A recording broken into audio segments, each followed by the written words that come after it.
Students, मेरा नाम है प्रतीक खंडेलवाल।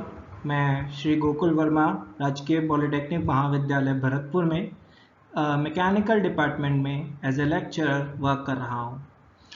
हम लोग आपके सब्जेक्ट ME 201 जो कि है स्ट्रेंथ ऑफ मटेरियल्स के वीडियो लेक्चर सीरीज पे वर्क कर रहे थे, जिसके अंदर हमने लास्ट लेक्चर में आपको पढ़ाया कि हुक्स लॉ क्या होता है एंड स्ट्रेस स्ट्रेन कर्व क्या होता है, उसमें कौन कौन से इंपॉर्टेंट पॉइंट्स होते हैं, इंपॉर्टेंट रीजंस होते हैं, और कुछ डेफिनेशंस थी वो मैंने आपको क्लियर करी थी। लाइक प्रूफ स्ट्रेस हमने देखा था, नॉमिनल स्ट्रेस हमने देखा था, रप्चर स्ट्रेंथ हमने देखा था। उसी में आगे बढ़ते हुए अब हम आते हैं नेक्स्ट टॉपिक पे, जो कि है हमारा working stress and factor of safety. देखिए, ये काफ़ी एक इम्पॉर्टेंट टॉपिक है। तो वर्किंग स्ट्रेस क्या होती है, फैक्टर ऑफ सेफ्टी क्या होता है, ये स्ट्रेंथ ऑफ मटेरियल्स या फिर डिज़ाइन के अंदर एक इम्पॉर्टेंट टर्मिनोलॉजी है। तो हम लोग समझते हैं कि क्या होते हैं ये आज के लेक्चर में। तो स्टार्ट करता हूँ मैं आज का लेक्चर वर्किंग स्ट्रेस से।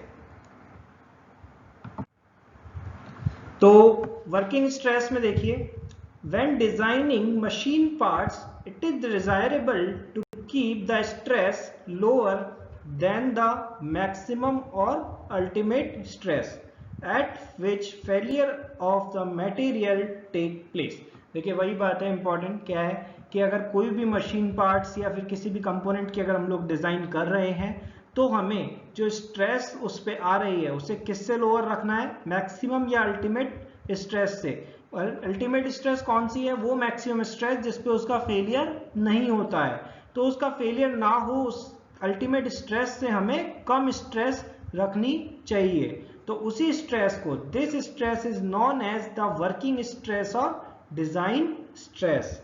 It is also known as safe stress और अलाउेबल स्ट्रेस। देखिए, सब नाम वही है। वर्किंग स्ट्रेस का मतलब हो गया है कि हम लोग जिस पे वर्क कर सकते हैं वो एक ठीक है हमारे मतलब लिमिट में है वो।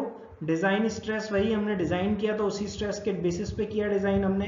उसके बाद safe and allowable stress. Safe stress भी इसीलिए है क्योंकि उस पर फेल नहीं हो पा रहा है। अलाउेबल इतना अलाउड है, उसका फेलियर ना हो तब तक इतना अलाउड स्ट्रेस हम लोग कर सकते हैं।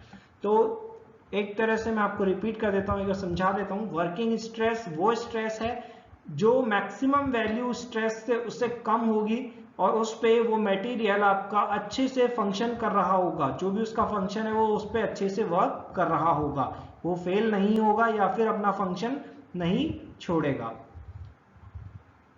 तो वही बात है। देखिए फिर आगे, by failure it is not meant actual breaking of the material. ये काफी इंपॉर्टेंट टर्म है, ये आप समझिए कि फेलियर का मतलब ये नहीं होता है कि आपका मटेरियल या आपका जो कंपोनेंट है वो टूट गया है या ब्रेक हो गया है। इसका फेलियर का सबसे बड़ा मतलब ही यही है कि आपने जिस फंक्शन के लिए उस कंपोनेंट का यूज किया है, पार्ट का यूज किया है, वो फंक्शन वो नहीं प्रॉपरली कर पा रहा है। तो जरूरी नहीं है उसके लिए वो ब्रेक हो। अगर मान लीजिए कई बार होता है कि छोटा सा भी प्लास्टिक डिफॉर्मेशन भी अगर आ जाता है तो उससे वो फंक्शन हमारा जो कंपोनेंट है वो अच्छे से फंक्शन नहीं कर पाता है, जो हमें उसका यूज करना है वो अच्छे से यूजेबल नहीं रहता है। तो इस चक्कर में वही हमारी लिमिट हो जाएगी इस बार अलाउेबल स्ट्रेस की, कि उससे कम ही होनी चाहिए जिसपे वो अच्छे से फंक्शन कर सके। तो वही चीज हमने बता दी है। Some machine parts are set to fail when they have plastic deformation set in them। वही मैंने आपको बताया कि अगर छोटा सा प्लास्टिक डिफॉर्मेशन भी अगर किसी में हो जाता है तो वो वहां पे फेल हो जाते हैं, वो अपना फंक्शन अच्छे से परफॉर्म नहीं कर पाते हैं, and they have no more perform their function satisfactory. तो आई होप आपको क्लियर हुआ होगा वर्किंग स्ट्रेस क्या होती है। जब हम डिजाइन करते हैं हम कोई भी मटेरियल या कंपोनेंट पार्ट की, तो उसमें सबसे इंपॉर्टेंट होती हैं, इसी के बेसिस पे हम लोग उसके डायमेंशंस रखते हैं, बिकॉज जो मैक्सिमम स्ट्रेस उसमें आना चाहिए वो इस वर्किंग स्ट्रेस के कम आना चाहिए। तो आगे बढ़ते हैं, वर्किंग स्ट्रेस के बारे में और थोड़ा सा देखते हैं हम लोग।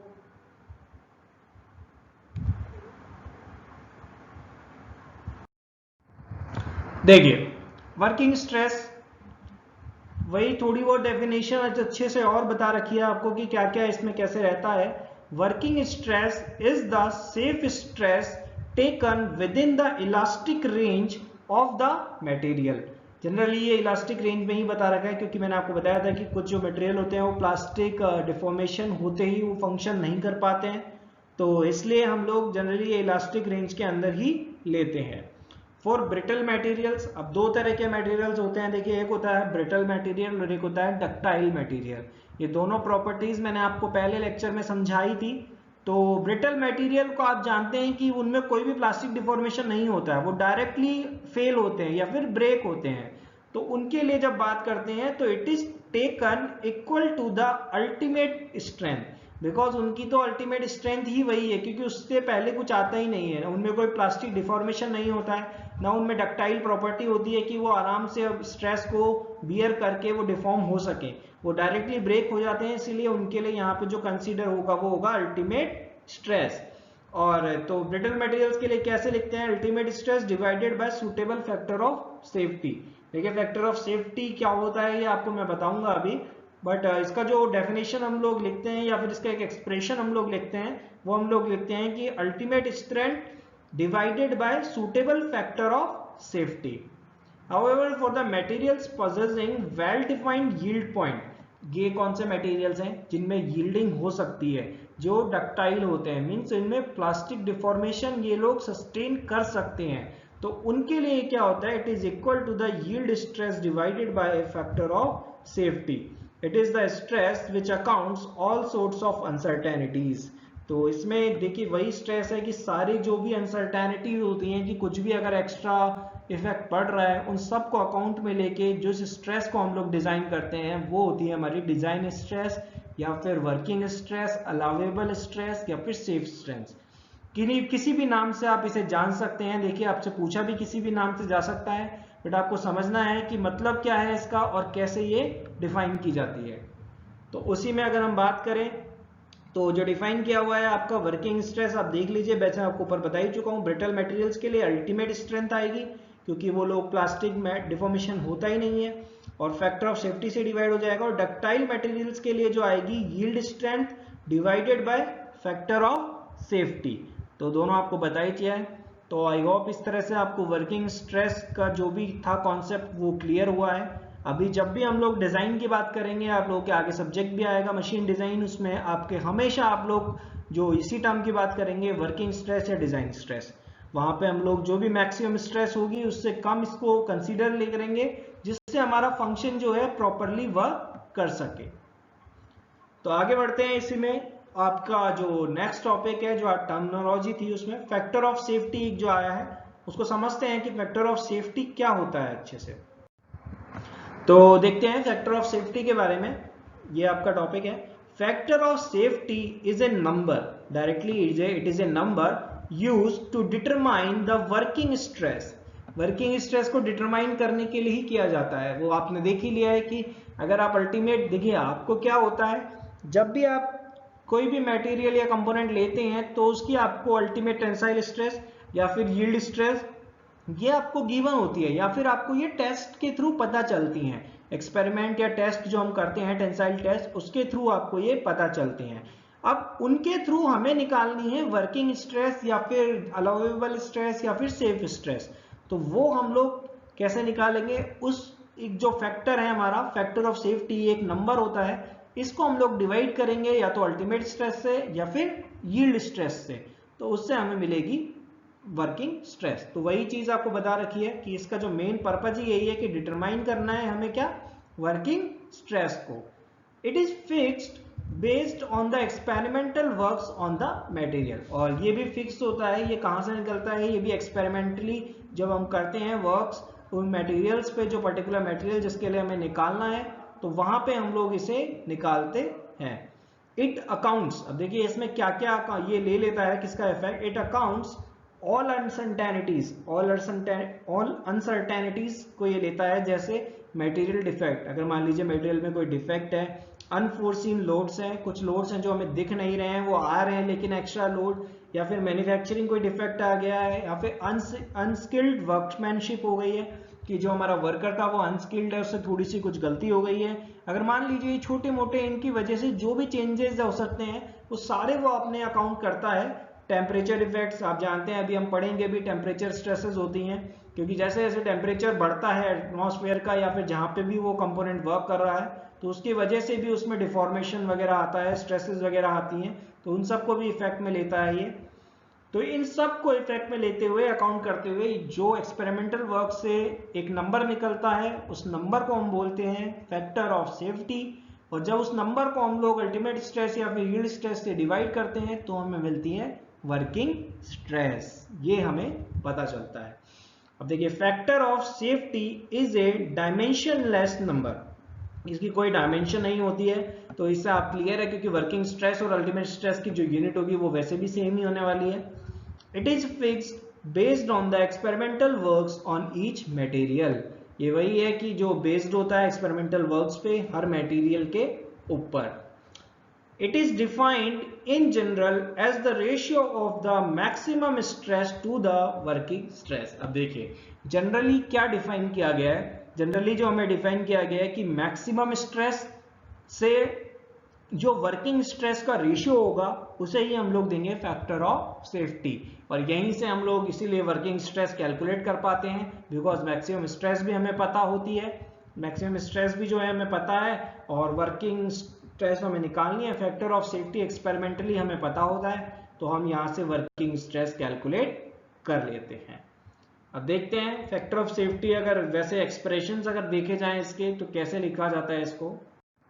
देखिए मैथमेटिकली अगर हम लोग एक्सप्रेशन लिखना चाहें फैक्टर ऑफ सेफ्टी का, तो वो कैसे लिखेंगे।